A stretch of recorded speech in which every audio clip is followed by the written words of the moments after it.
नाखून पाल रखे हैं, विकराल रूप, तुम्हें कौन ही घर में घुसने देगा। बोले भैया चिंता मत करो, वो मेरी चिंता है, आप क्यों टेंशन लेते हो, मैं मार दूंगी कैसे। बोले मैं मायावी रूप धारण करके चली जाऊंगी, और अगर आप कहते हो दांत मुख भयानक है, डरावना है, तो घूंघट लगा लूंगी, सो किसी को पता ही नहीं चलेगा। बोलिए बांके बिहारी लाल की जय हो। घूंघट लगा लूंगी। और महाराज कहते हैं घूंघट, हमारे यहाँ तो ये प्रथा है नहीं खैर घूंघट की, लेकिन ब्रज में यूपी में बड़ी प्रथा है घूंघट की। महाराज पता ही नहीं चले कौन सी मैया 2-3 बार पैर छू के चली जाए, पता ही नहीं चले किसकी पत्नी है किसकी, हमें नहीं पता चलता। खैर उनको तो अभ्यास है, वो तो जानते हैं। इतना लंबा घूंघट, जब ब्रज में कथा करने जाते हैं तो वहां पर थोड़ा इस बात के लिए हमें थोड़ा आनंद नहीं आता। क्यों? माताओं का यहाँ तक घूंघट रहता है, अब पता नहीं है वो सो रही है कि जाग रही है, कि इतना लंबा सा घूंघट। और ब्रज की जब हम वृंदावन जाते हैं ना, तो ऐसे इतनी आंखें दिखाएंगी जैसे कोई डाकू नहीं होता है, डाकू की तरह इतनी इतनी आंखें दिखाएंगी। और महाराज जी कैसे हो? मैंने कहा आप कौन हो, अपना तो बताओ, तभी बताएंगे कैसे है कैसे ना है। तो वहां पर बड़ी ये प्रथा है घूंघट की।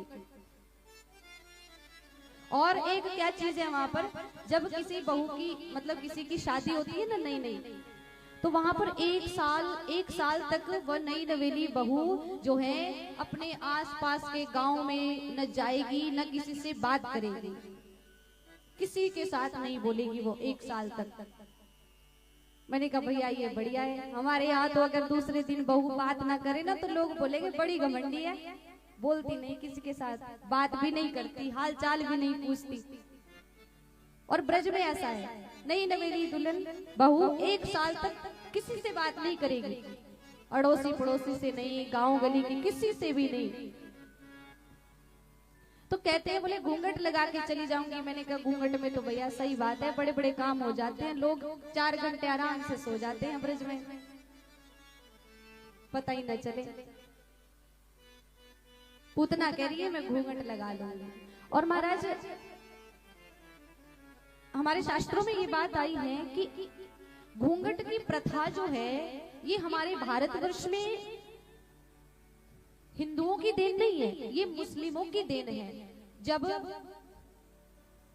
मुस्लिमों का शासन था, अंग्रेजों का शासन था, तो उस समय पर जो है हमारे जो हिंदू माताएं हैं, हमारी स्त्रियों को वो लूट कर ले जाया करते थे, लूट ले जाते थे। जो सुंदर स्त्री दिखी उसको उठाया और ले गए। तो फिर उसके बचाव के लिए ये घूंघट की प्रथा चलाई थी। बल्कि हमारे तो कहीं पर रामायण में ऐसा नहीं लिखा है कि जानकी जी ने दशरथ जी से घूंघट किया हो।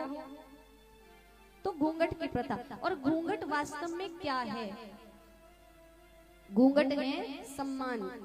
घूंघट की यदि पद्धति को जानना है तो घूंघट केवल एक साड़ी का पल्लू, एक चुनरी या एक दुपट्टा ही नहीं है। घूंघट है सम्मान, यानी कि अपने बड़ों का सम्मान यदि हमारे अंदर हम कर सकते हैं तो वो ही हमारा सबसे बड़ा घूंघट है। ऐसा ना हो कि घूंघट तो हमने 1.5 हाथ लंबा लगा रखा है और 1.5 हाथ लंबी हमने जुबान चला रखी है। खूब इधर से सासू माता 2 बातें बोले तो 6 बातें इधर से चिपका दी, तो फिर और घूंघट लगाया है 1.5 हाथ का। तो ये क्या सम्मान का घूंघट है, किसी साड़ी किसी चुनरी का घूंघट नहीं। बोलिए बांके बिहारी लाल की जय हो। महाराज पूतना यहाँ पर आई, देखा कि उत्सव मन रहा है, उत्सव मना। बोले कैसे मारोगी? बोले मैं अपने स्तनों पर विष लगा करके चली जाऊंगी, और जो भी जितने भी ब्रज मंडल में 1 महीने में बालकों ने जन्म लिया है उन सभी को दुग्ध पान करवाती हुई सबको मृत्यु दंड देती हुई जाऊंगी। जो आपका काल होगा वो भी मर जाएगा। महाराज गोकुल में जब पूतना पहुंची इधर तो नंद घर आनंद भयो जय कन्हैया लाल की उत्सव चल रहा है, उत्सव चल रहा है। पूतना ने देखा, ब्रजवासी बड़े भोले भाले, ब्रजवासियों ने देखा कोई बड़ी ही सुंदर देवी जी आ रही हैं। अरे भैया लगता है ये नंद रानी की बहन होगी, सो इसको सबसे पहले जाने दो। लाइन लगी है ना, अभी हजारों की लाइन लगी है नंद जी के आंगन में। बोले मैया को आगे जाने दो, लगता है नंद रानी की बहन है, पता नहीं कोई स्पेशल मेहमान है, इनको आगे जाने दो। आगे आई पूतना, नंद महल में प्रवेश किया। नंद रानी यशोदा मैया लाला को पलना झुला रही है, लाला पलना में लेटे हैं। बोले देवी आप कौन हैं? बोले मैया मैं बड़ी दूर से आई हूँ, आपके लाला को आशीर्वाद देने आई हूँ। बोले ठीक है आप लाला को आशीर्वाद दो, मैं अपने अतिथियों को देखकर आती हूँ। जैसे ही पूतना भगवान के पालने के पास पहुंची और पालने के पास पहुंचते ही भगवान ने पूतना को देखते ही अपने नेत्रों को बंद कर लिया। भगवान क्या कहते हैं?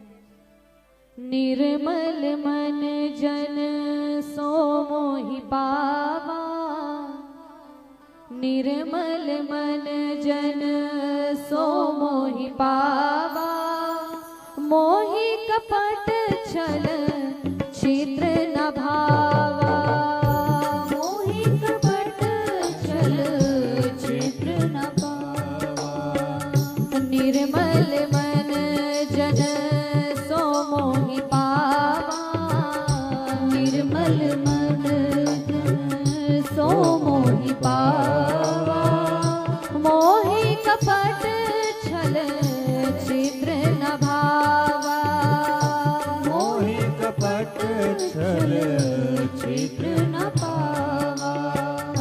श्री राम जय राम जय जय राम, श्री राम जय राम जय जय राम, श्री राम जय राम जय जय राम, श्री राम जय राम जय जय राम, श्री राम जय राम जय जय राम, श्री राम जय राम जय जय राम, जय जय राम जय राम।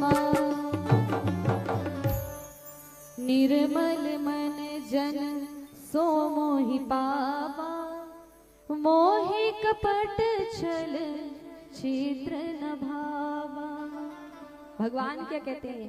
निर्मल मन जिसका होगा वही मुझे प्राप्त कर सकता है, मुझे छल कपट ये बिल्कुल पसंद नहीं। कोई आए ना बाहर से, जैसे खूब क्रीम, खूब पाउडर, खूब साज सिंगार करके अगर मेरे सामने बैठे और बैठ करके अंदर उसके बिल्कुल मैल भरा है, अंदर से उसका हृदय एकदम काला है और बाहर से एकदम सुंदर बन करके बैठा, तो प्रभु संसार के नजरों में तो हम बढ़िया हो सकते हैं, पर जब भगवान के सामने जाएंगे तो उसके सामने वो हमारा छल, हमारा कपट चल नहीं सकता, टिक नहीं सकता। संसार में तो लोगों को भ्रमित कर सकते हो, लेकिन उस परमात्मा की नजरों से कैसे बचोगे? उसके सामने उसको कैसे भ्रमित करोगे? भगवान ने नेत्र बंद कर लिए। अरे तू अपना ये रूप जो बनाकर आई है ना, मायावी रूप, मैं पहले से ही जानता हूँ।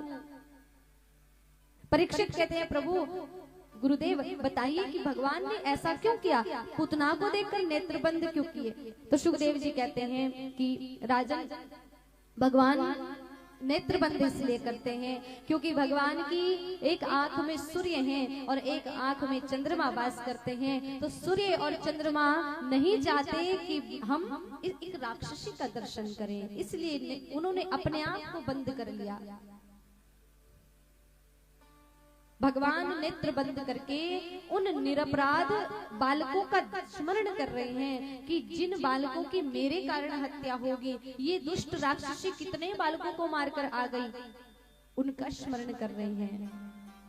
भगवान विचार कर रहे हैं कि अरे रामावतार में भी पहले मैंने एक राक्षसी को मारा, ताड़का को मारा, और अब कृष्ण अवतार में भी सबसे पहले मुझे एक राक्षसी को मारना पड़ेगा। भगवान नेत्र बंद करके विचार करते हैं कि भैया मैंने तो अवतार इसीलिए लिया, इसीलिए ब्रज में आया था कि आकर के सबसे पहले माखन मिश्री खाऊंगा, लेकिन ये मौसी जी तो मुझे विष पिलाने आ गई, ये जहर पिलाने आ गई, ये कैसी है, ये कैसी राक्षसी है। भगवान भोलेनाथ का ध्यान कर रहे हैं कृष्ण।